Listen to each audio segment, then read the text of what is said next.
안녕하세요. 대한민국 연예계의 빛과 그림자를 가장 깊이 있게 들여다보는 채널, 트로트 음악의 세계입니다. 스타가 받는 스포트라이트가 밝을수록 그 뒤에 생기는 그림자는 더욱 짙어지는 법입니다. 오늘 우리는 너무나 어린 나이에 너무나 큰 빛을 갖게 된 트로트 왕자 정동원 군에 대한 안타깝고도 충격적인 소식을 전해드려야 할 것 같습니다. 그는 지금 자신의 잘못으로 인한 가해자인 동시에 그 잘못을 미끼로 한 잔혹한 범죄의 피해자라는 비극적인 역설의 중심에 서 있습니다.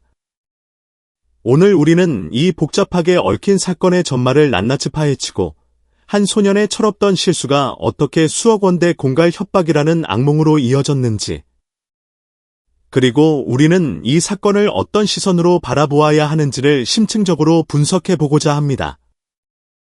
만약 여러분께서도 정동원 군의 음악을 사랑하고 그의 성장을 지켜보고 싶으시다면 지금 바로 좋아요와 공유, 그리고 채널 구독으로 그 마음을 표현해주세요.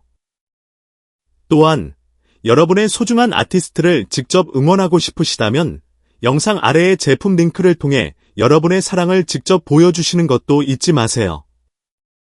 모든 비극의 시작은 2년 전 2023년으로 거슬러 올라갑니다. 당시 만 16세였던 정동원 군은 고향인 하동의 한적한 산길에서 약 10분간 자동차 운전대를 잡았습니다. 심리학자들은 청소년기의 이러한 일탈 행위를 통제된 삶 속에서 어른됨을 갈망하고 자유를 시험해보고 싶은 자연스러운 충동의 발현으로 보기도 합니다. 하지만 그 동기가 무엇이었든 법은 냉정합니다. 도로교통법 제152조에 따라 무면허 운전은 7년 이하의 징역 또는 300만 원 이하의 벌금에 처해지는 명백한 범죄 행위입니다. 사고가 나지 않았다는 사실이 결코 면죄부가 될 수는 없습니다. 결국 이 사건으로 정동원 군은 서울서부지검에 입건되었고 그의 소속사는 크게 후회하고 반성하고 있다며 모든 혐의를 인정했습니다. 10대 시절의 짧은 호기심은 2년이라는 시간이 흘러 피의자라는 무거운 주홍글씨가 되어 그의 어깨를 짓누르게 된 것입니다. 이는 그의 인생에 드리워진, 그리고 더 큰 비극을 불러올 첫 번째 그림자였습니다. 하지만 이 첫 번째 그림자는 더 어둡고 추악한 두 번째 그림자를 불러오는 미끼에 불과했습니다.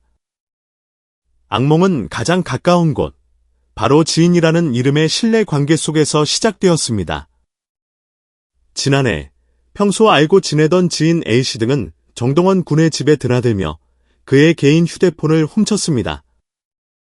이는 단순한 절도죄를 넘어 한 사람의 가장 사적인 공간과 신뢰를 짓밟은 악의적인 행위였습니다.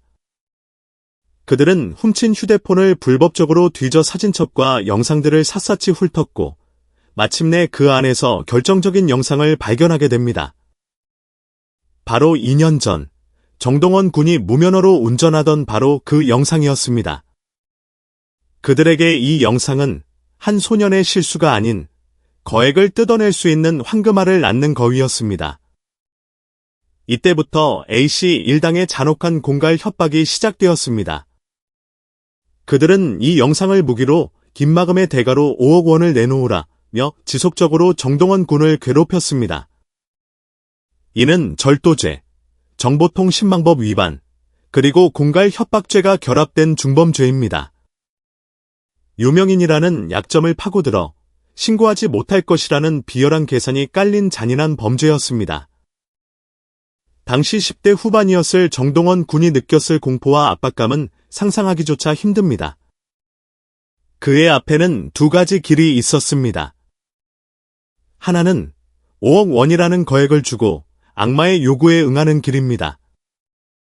하지만 이는 한번 시작되면 결코 끝나지 않을 노예 계약과도 같았을 것입니다. 다른 하나는 자신의 무면허 운전이라는 과오가 세상에 드러나고 법적인 처벌과 대중의 비난을 받을 것을 각오하고 이들을 직접 신고하는 길입니다.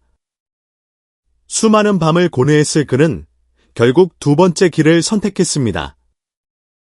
소속사에 따르면 정동원 군은 이들의 협박에 단 한 푼의 돈도 건네지 않았으며 오히려 직접 이들을 고소하는 정면 돌파를 택했습니다. 이는 결코 쉽지 않은 매우 용기 있는 선택이었습니다. 자신의 잘못을 스스로 세상에 고백해야만 더 큰 범죄의 굴레에서 벗어날 수 있다는 역설적인 상황. 그는 결국 공갈범들의 검은 속삭임 대신 법의 심판을 받는 길을 택했고, 그 결과 A씨를 포함한 공갈 협박범들은 모두 구속되어 현재 재판을 받고 있습니다. 범죄 심리 전문가들은 자신의 치부가 드러날 것을 감수하고 범죄를 신고하는 것은 엄청난 용기가 필요한 일이라며, 이는 더 큰 피해를 막기 위한 가장 현명한 대처였다고 평가했습니다. 이 충격적인 소식이 전해진 후 정동원 군의 팬덤 우주총동원은 매우 성숙하고도 모범적인 입장을 발표했습니다. 그들은 어떠한 이유로도 정당화될 수 없는 잘못이며 사회 구성원으로서 지켜야 할 기본을 다시 확인한다며 아티스트의 잘못을 명확히 인정했습니다. 이어서 맹목적인 지지가 법적 책임을 면제하지 않는다는 것을 분명히 한다. 아티스트에게 재발 방지와 성숙한 태도를 강력히 요구한다며 무조건적인 감싸기가 아닌 애정이 담긴 질책과 건설적인 비판을 내놓았습니다. 이는 사고 난 것도 아닌데 그럴 수도 있지와 같은 맹목적인 옹호가 오히려 아티스트를 더 큰 나락으로 빠뜨릴 수 있음을 정확히 인지한 매우 바람직한 팬덤의 자세였습니다. 이처럼 성숙한 팬들의 지지는 정동원 군이 자신의 잘못을 더욱 깊이 반성하고 다시 일어설 수 있는 중요한 밑거름이 되어줄 것입니다. 비극의 근원, 소년 가장의 어깨 위, 어른들의 방관은 없었나? 이 사건을 냉정하게 바라보면서도 한편으로는 깊은 안타까움을 지울 수 없는 이유는 바로 정동원 군이 처했던 특별한 환경 때문입니다. 그의 불법 행위가 있었던 2023년은 그가 만 16세, 한창 사춘기를 겪던 시기였습니다.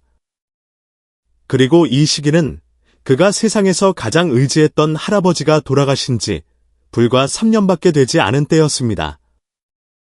정동원 군에게 할아버지는 단순한 보호자를 넘어 그의 음악적 스승이자 정신적 지주였습니다. 미스터트롯 경연 도중 할아버지를 여행 13세 소년은 슬픔을 감출 시간도 없이 너무나 빨리 소년 가장이 되어버렸습니다. 그는 올바른 길로 이끌어 줄 보호자의 따뜻한 손길이 그 누구보다 절실했던 시기에 어쩌면 가장 중요한 등대를 잃어버린 채 망망대해에 홀로 떠 있었던 것인지도 모릅니다. 물론 이것이 그의 잘못에 대한 면죄부가 될 수는 없습니다. 하지만 우리는 한 번쯤 질문을 던져볼 필요가 있습니다. 이 소년이 감당하기 힘든 돈과 명성을 얻고 있을 때 주변의 어른들은 과연 그를 올바르게 이끌고 보호하기 위해 최선을 다했는가? 어른들의 무관심과 방관이 한 소년의 철없는 호기심과 그를 노리는 하이에나 같은 범죄자들에게 길을 터준 것은 아닌가 하고 말입니다. 정동원 군은 이제 두 개의 재판대 위에 서 있습니다. 하나는 법의 재판대입니다. 그는 이곳에서 무면허 운전에 대한 응당한 처벌을 받아야 합니다. 또 다른 하나는 대중의 재판대입니다. 그는 이곳에서 진심 어린 사과와 반성의 자세, 그리고 더욱 성숙해진 모습을 통해 대중의 용서를 구해야 할 것입니다. 하지만 우리가 잊지 말아야 할 것은 그가 이미 공갈 협박범들과의 재판에서는 두려움 대신 진실을 택하며 스스로 승리했다는 사실입니다. 이 고통스러운 시간이 트로트 신동을 책임감 있는 어른으로 성장시키는 값비싼 성장통이 되기를 진심으로 바라봅니다. 오늘의 이야기, 여러분의 마음에도 많은 생각을 남겼나요? 정동원 군의 이번 사건에 대해 여러분은 어떻게 생각하시나요? 아래 댓글을 통해 여러분의 소중한 의견을 남겨주세요. 저희 트로트 음악의 세계가 계속해서 깊이 있는 콘텐츠를 만들어 나갈 수 있도록 채널 구독과 알림 설정을 꼭 부탁드립니다. 시청해주셔서 대단히 감사합니다.